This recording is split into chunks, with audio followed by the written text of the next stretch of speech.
After an excruciatingly long wait, Enola Homes is finally out on Netflix. Yay! And in recent days, we've got good press tour content of Millie and Henry. So let's do what any average fan of a movie would do: a psychoanalysis of the relationship between the lead actors. Admit it, Henry Cavill and Millie Bobby Brown are just too cute as siblings. And this time around, Millie has given us some details too. First up, Millie says they have an adult relationship. Sherlock is the rational big brother, and Enola is the manic, spontaneous little sister. It turns out the real-life relationship the actors share isn't much different either. The Stranger Things actress says that she has developed a friendship with Cavill, but that it's a very adult, mature friendship where there are certain boundaries. Take a guess of who set these boundaries. Yep, none other than Man of Steel. That's so on brand for him, isn't it? Well, from what the It Girl of Hollywood has told us, she's not allowed to ask her on-screen big brother absolutely anything about his private life. She said even when she mistakenly wanders around those territories, Henry tells her to stop at once. From what we know of sibling dynamics, that is exactly what a famous big brother would do. So yeah, there's fun on set, but if you're friends with Henry, there are certain terms and conditions. As Brown put it, he's very strict with me, and she appreciates it. Following up, their interests don't align.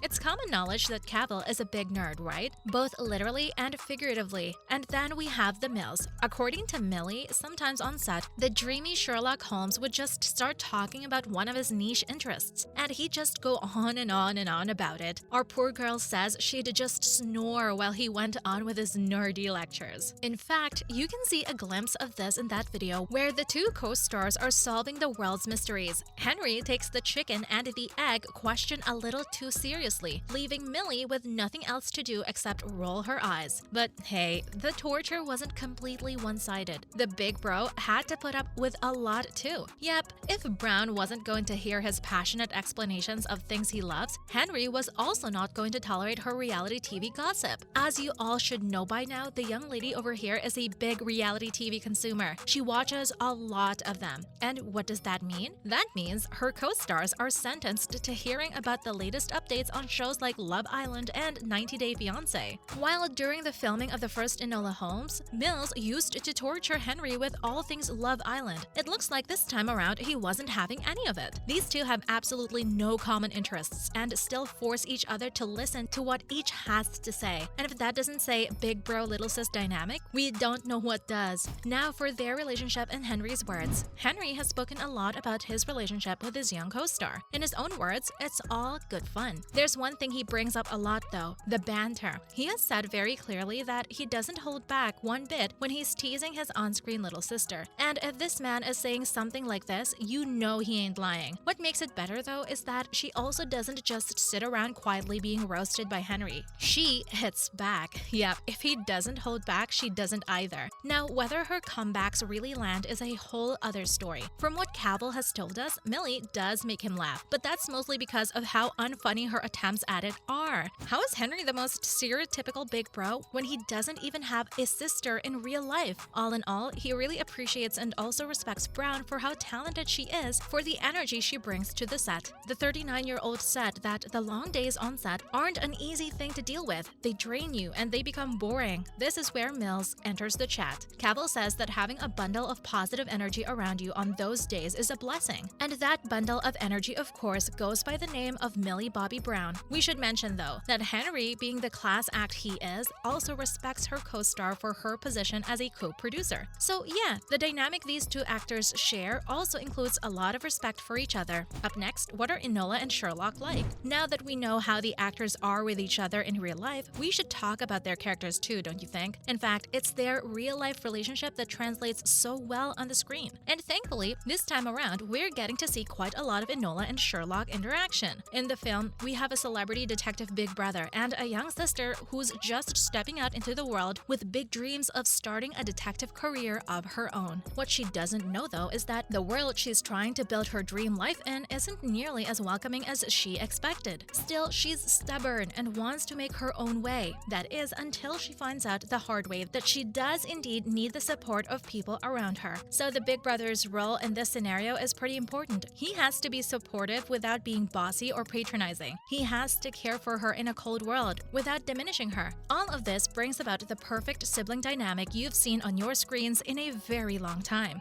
And it sure helps that both the actors have done incredible justice to their roles once again. Coming up, how the filming of this one was different. When you watch Enola Homes 2, you can almost tell that the entire team, those in front of the cameras and behind them, has become a lot more comfortable with each other. And it's actually true as well. Director Harry Bradbeer revealed that working with Millie this time around came about very naturally because both of them knew how each likes to do things. But hey, this was true for Cavill as well, mostly because Brown has had an influence on him. Yep, turns out he was much more open to fun and improvisation this time, and he was louder on set than he usually is. It seems like Millie actively tried to bring this side of him out by, as she puts it, getting him out of his comfort zone. Cavill doesn't have a sister, but Brown has both brothers and sisters. She said this helped her not only interact organically with his on-screen brother, but also bring out the big brother in him in real life. All of this being said, can we please get more videos of them playing games together to promote the film? Yeah, we know the movie is out already. What about it? Moving on, how this is different from the Stranger Things folk. She's Enola, yes, but she'll always be 11 first. Millie now has two families in two different cinematic universes, the Stranger Things family and the Enola Homes family. But according to her, her relationships with actors on both of these sets are very different. While Henry Cavill has become her big brother and friend with boundaries and a touch of professionalism, she's much more frank with her Stranger Things brothers, Charlie Heaton and Noah Schnapp. In fact, that's true for all of her Stranger cast members. She says with them, she has absolutely no boundaries because she grew up with them. So yeah, Love Island gossip is possible with Noah, but not with Henry. Now let's talk about what Millie thinks of a popular Stranger Things theory. First off, this is the theory. Stranger fans are not over Eddie Munson, and honestly, we don't blame them. So naturally, there's a theory that the Munson boy isn't actually dead. He'll be back next season. The twist here is that he'll be used as a vessel for the teenage murdering hobbies of Vecna, the Noodle Man. The point used as evidence for this theory is the song he sang in Upside Down, Master of Puppets. Here's what Millie thinks. Mills wasn't very clear about whether Eddie's death was final or not, but judging from her comments, it seems like she thinks he isn't coming back. She said she knows it's sad when a good character gets killed off. She brought up Billy's death, saying it was heartbreaking saying goodbye to Dacre Montgomery. So yeah, if she thought Munson had a chance, she would have brought up like Hopper or something, don't you think? Lastly, should he come back? Listen, being in denial is understandable. It's a stage of grief. Now, we hate to say this, but we don't think Eddie coming back is a good idea. See, his death was very impactful and moving. Bringing him back would mean undoing all the emotions that the audience felt watching that powerful scene. So apologies, but we think we should let our boy rest in peace. That's a wrap for this video. What are your thoughts on the new Enola Homes movie? Or are you still waiting for the perfect time to watch it? Let us know in the comments below. Don't forget to give this video a thumbs up and subscribe to our channel for more videos like this. See you in the next one.